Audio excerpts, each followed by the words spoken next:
మరో breaking news చూస్తున్నాం. తెలంగాణ నూతన ముఖ్యమంత్రిగా హైదరాబాద్ ఎల్బీ స్టేడియంలో రేవంత్ రెడ్డి ఇవాళ రోజున ప్రమాణ స్వీకారం చేయనున్నారు. ఈ నేపథ్యంలో ఇవాళ స్టేడియం పరిసరాల్లో పోలీసులు ట్రాఫిక్ ఆంక్షలు విధించారు. ఇవాళ ఉదయం 10 గంటల నుండి సాయంత్రం 5 గంటల మధ్యన ట్రాఫిక్ ఆంక్షలు అమల్లో ఉంటున్నాయి.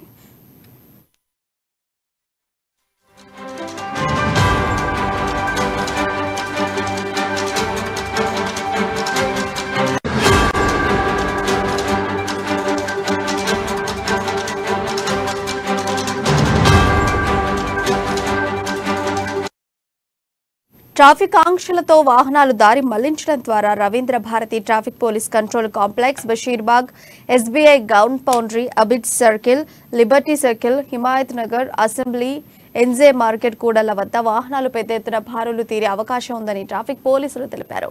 ఈ నేపథ్యంలో ఎల్బీ స్టేడియానికి వచ్చే మార్గాల్లో కాకుండా ప్రత్యామ్నాయ దారులు ఎంచుకోవాలని ట్రాఫిక్ పోలీసులు సూచించారు.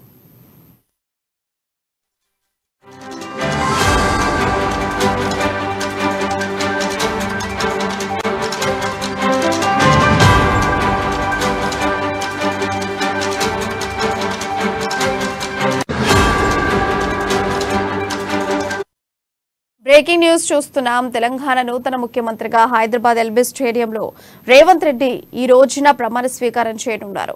ఈ నేపథ్యంలో ఇవాళ స్టేడియం పరిసరాల్లో పోలీసులు ట్రాఫిక్ ఆంక్షలు విధించారు. ఇవాళ ఉదయం 10 గంటల నుండి సాయంత్రం 5 గంటల వరకు ట్రాఫిక్ ఆంక్షలు అమల్లో ఉంటున్నాయి. అయితే ట్రాఫిక్ ఆంక్షలతో వాహనాలు దారి మళ్లించడం ద్వారా Ravindra Bharathi traffic police control complex, Basheerbagh, SBI gun foundry, Abid circle, Liberty circle, Himayat Nagar, assembly, M J market కూడళ్ల వద్ద వాహనాలు పెద్ద ఎత్తున బారులు తీరే అవకాశం ఉందని ట్రాఫిక్ పోలీసులు తెలిపారు. ఈ నేపథ్యంలో ఎల్బీ స్టేడియానికి వచ్చే మార్గాల్లో కాకుండా ప్రత్యామ్నాయ దారులు ఎంచుకోవాలని ట్రాఫిక్ పోలీసులు సూచించారు.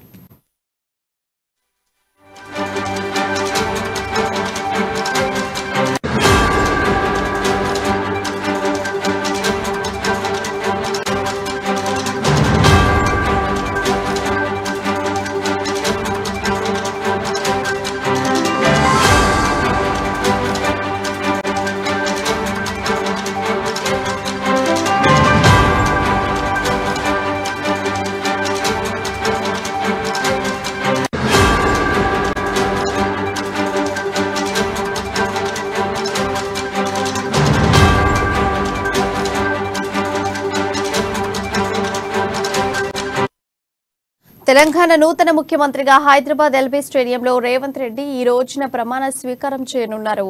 ఇక నేపథ్యంలో ఇవాళ స్టేడియం పరిసరాల్లో పోలీసులు ట్రాఫిక్ ఆంక్షలు కూడా విధించడం జరిగింది. ఇక ఇదే అంశానికి సంబంధించి మరింత సమాచారం మా ప్రతినిధి హరీష్ అందిస్తారు. ఎస్ హరీష్, చెప్పండి. Thank you Priya. ఈ రోజు నాంపల్లి ఎల్బీ స్టేడియం పరిసర ప్రాంతాల్లో కూడా ఉదయం 10 గంటల నుంచి సాయంత్రం 5 గంటల వరకు ట్రాఫిక్ ఆంక్షలు కొనసాగనున్నాయి. ప్రధానంగా ఈ రోజు తెలంగాణ రాష్ట్ర ఏర్పాటైన తర్వాత 3వసారి ముఖ్యమంత్రిగా పిసిసి చీఫ్ రేవంత్ రెడ్డి ప్రమాణ స్వీకారం చేస్తున్న నేపథ్యంలో అంటే అగ్రనేతలు రాహుల్ గాంధీ, ప్రియాంక గాంధీ, ఏఐసిసి అధ్యక్షుడు మల్లికార్జున ఖర్గేతో పాటుగా కాంగ్రెస్ పాలిత రాష్ట్రాల ముఖ్యమంత్రులు అలాగే తెలంగాణకు సంబంధించిన ప్రముఖులు అంతా కూడా రేవంత్ రెడ్డి ప్రమాణ స్వీకార కార్యక్రమానికి వస్తున్న నేపథ్యంలో ఎల్బీ స్టేడియం సంబంధించి కూడా పెద్ద ఎత్తున ప్రజలు తరలి వచ్చే అవకాశం ఉన్న నేపథ్యం కావచ్చు. ఈ నేపథ్యంలో అంటే ఈ రోజు ఉదయం 10 గంటల నుంచి సాయంత్రం 5 గంటల వరకు ఎల్బీ స్టేడియం సంబంధించిన పరిసర ప్రాంతాల్లో కావచ్చు, పబ్లిక్ గార్డెన్ నుంచి ఎల్బీ స్టేడియం వచ్చే ఆ వాహనాలను సైతం రాంపల్లి వైపు మళ్లించడం జరుగుతుంది. అలాగే ఆ గన్ పౌండరీ నుంచి వచ్చే వాహనాలను చాపల్ రోడ్ కు మళ్లింపు జరుగుతుంది. అలాగే బషీర్బాగ్ నుంచి ఎల్బీ స్టేడియం కు వచ్చే వాహనాలను కింగ్కోటి వైపు మళ్లింపు చర్యలు తీసుకున్నారు. అలాగే లతీఫ్ ఖాన్ బిల్డింగ్ సంబంధించి అక్కడి నుంచి వచ్చే వాహనాలను కూడా ఏదైతే నాంపల్లి వైపు కూడా మళ్లింపు జరిగిన నేపథ్యం కావచ్చు. వీటన్నిటికి సంబంధించి కూడా డీజీపీ రవికుమార్ గుప్తా ఆదేశాల మేరకు ట్రాఫిక్ ఆంక్షలు కొనసాగుతున్నాయి. ఈ నేపథ్యంలో వాహనదారులు అంటే ముందస్తుగా కూడా హెచ్చరించడం జరిగింది. ఎవరైతే ఇటువైపు వచ్చే వాహనదారులు ప్రత్యామ్నాయ మార్గాలు చూసుకోవాలి, ఇబ్బందులు పడొద్దని కూడా ఇప్పటికే పోలీసు శాఖ నుంచి కూడా ఆదేశాలు జారీ చేయడం జరిగింది. అంటే ఈ రోజు ఉదయం 10 గంటల నుంచి 5 గంటల వరకు ఈ ట్రాఫిక్ ఆంక్షలు కొనసాగనున్నాయి. పిసిసి చీఫ్ రేవంత్ రెడ్డి 1 గంటలకు ప్రమాణ స్వీకారం చేయనున్న నేపథ్యంలో 10 గంటల నుంచి కూడా అక్కడ పెద్ద ఎత్తున ట్రాఫిక్ మళ్లింపు కావచ్చు, భద్రతాపరమైన చర్యలు కొనసాగుతున్న నేపథ్యంలో ఈ ఆంక్షలు కూడా పోలీస్ శాఖ నుంచి ఆదేశాలు జారీ చేసే నేపథ్యంలో వీటికి సంబంధించిన 10 గంటల నుంచి కూడా ఈ ట్రాఫిక్ ఇటువైపు వచ్చే వాహనాలు కూడా మళ్లించే అవకాశం అయితే ఉంది. హరీష్, అలాగే ఇప్పుడు ఎల్బీ స్టేడియంలో ఎలాంటి ఏర్పాట్లు చేయడం జరిగింది? ఏర్పాట్లు ఎంతవరకు వచ్చాయి? ఎల్బీ స్టేడియంకి సంబంధించి కూడా పూర్తిగా ప్రమాణ స్వీకారానికి సంబంధించి కూడా ఏదైతే సిఎస్ శాంతకుమారి ఆదేశాల ప్రకారం అంటే నిన్నటికే ఆ ఏర్పాట్లకు సంబంధించి కూడా పూర్తయ్యాయని చెప్పొచ్చు. ప్రధానంగా దాదాపు 50,000 మంది ప్రజలు వచ్చే విధంగా కూడా అన్ని ఏర్పాట్లు చేశారు. లైటింగ్ కావచ్చు, అలాగే ఏదైతే సెక్యూరిటీ పరంగా కావచ్చు, ఇక్కడ అగ్రనేతలు వస్తున్న క్రమం కావచ్చు, వాళ్ళకి సంబంధించిన స్టేజ్ ఏర్పాట్లు, అలాగే రేవంత్ రెడ్డికి సంబంధించి ప్రత్యేకంగా ఒక స్టేజ్ ఉంటుంది. అలాగే మిగతా అగ్రనేతలు అంతా కూర్చునేందుకు మరొక స్టేజ్ ఏర్పాటు చేశారు. అలాగే ఎల్ఈడి స్క్రీన్లను కూడా ఏర్పాటు చేసిన నేపథ్యం కావచ్చు.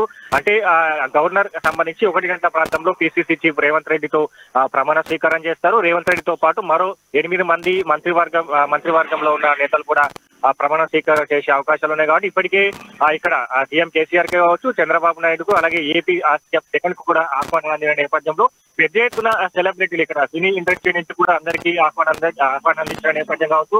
రేవంత్ రెడ్డికి సంబంధించి కూడా బహిరంగ లేఖ విడుదల చేయడం జరిగింది. తెలంగాణ ప్రజానీకం అంతా కూడా ప్రమాణ స్వీకారానికి రావాలన్నట్టుగా కూడా రేవంత్ రెడ్డి ప్రజలకు లేఖ విడుదల చేసిన నేపథ్యంలో ప్రజలంతా కూడా పెద్ద ఎత్తున వచ్చే అవకాశాలు ఉంటాయి. కాబట్టి వాళ్ళందరికీ ఏదైతే ప్రజలకు అనుగుణంగా కూడా ఏర్పాట్లు కొనసాగాయి. పూర్తిగా సెక్యూరిటీ పరంగా కావచ్చు, ఇలాంటి ఇబ్బందులు లేకుండా కూడా ఇప్పటికీ ఆ ఏర్పాట్లు అనేది పూర్తి స్థాయిలో కంప్లీట్ అయిన నేపథ్యం కావచ్చు. ఈ రోజు ఉదయం సంబంధించి కూడా ట్రాఫిక్ ఆంక్షలు కొనసాగుతున్న నేపథ్యం. అంటే అటువైపు అంటే ఏదైతే ప్రమాణ స్వీకార కార్యక్రమానికి వచ్చే వారికి కూడా ఎలాంటి ఆటంకం కలగకుండా పూర్తిగా పోలీస్ శాఖ నుంచి కావచ్చు, ఇతర జిహెచ్ఎంసీ కావచ్చు, అన్ని అదనపు శాఖల నుంచి కూడా పూర్తిగా ఏర్పాట్లు అయితే పూర్తయ్యాయని చెప్పొచ్చు. హరీష్, ప్రమాణ స్వీకారాన్ని చూడడానికి ఢిల్లీ అగ్రనేతలు ఏ సమయానికి ఎల్బీ స్టేడియానికి వచ్చే అవకాశాలు ఉన్నాయి? మల్లికార్జున ఖర్గే అంటే ఈ రోజు మల్లికార్జున ఖర్గే సంబంధించి ఏఐసిసి అధ్యక్షుడు ఉదయం 12 గంటలకు బేగంపేట ఎయిర్పోర్ట్ లో ప్రత్యేక విమానంలో బేగంపేట ఎయిర్పోర్ట్ చేరుకుంటారు. అక్కడి నుంచి నేరుగా బై రోడ్, అక్కడి నుంచి బేగంపేట నుంచి నాంపల్లి వైపు బై రోడ్ గా ఆయన వస్తున్న నేపథ్యం కావచ్చు. అగ్రనేతలకు సంబంధించి 12:40 తర్వాత సోనియా గాంధీ, రాహుల్ గాంధీ, ప్రియాంక గాంధీ వీళ్ళంతా కూడా వచ్చే అవకాశం ఉన్నది. వాళ్ళంతా అంటే 12:30 తర్వాత అగ్రనేతలంతా కూడా వస్తారు. 1:08 రేవంత్ రెడ్డి సంబంధించిన ప్రమాణ స్వీకారం కార్యక్రమం ఉంటుంది.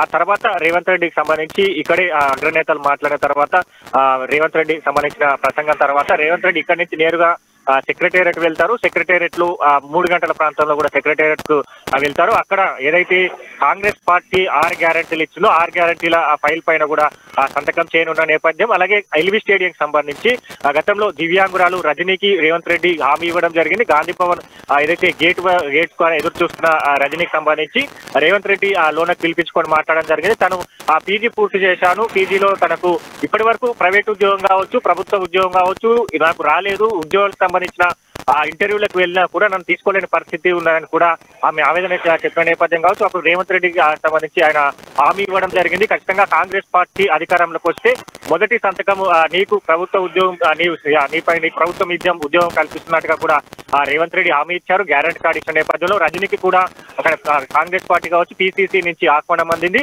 ఆమె ఏదైతే రేవంత్ రెడ్డి ప్రమాణ స్వీకారం చేసిన తర్వాత 6 గ్యారెంటీలు అలాగే రజనీకి సంబంధించిన ప్రభుత్వ ఉద్యోగం కల్పిస్తూ కూడా తొలి సంతకం చేయనున్నారు. Right Harish, thank you.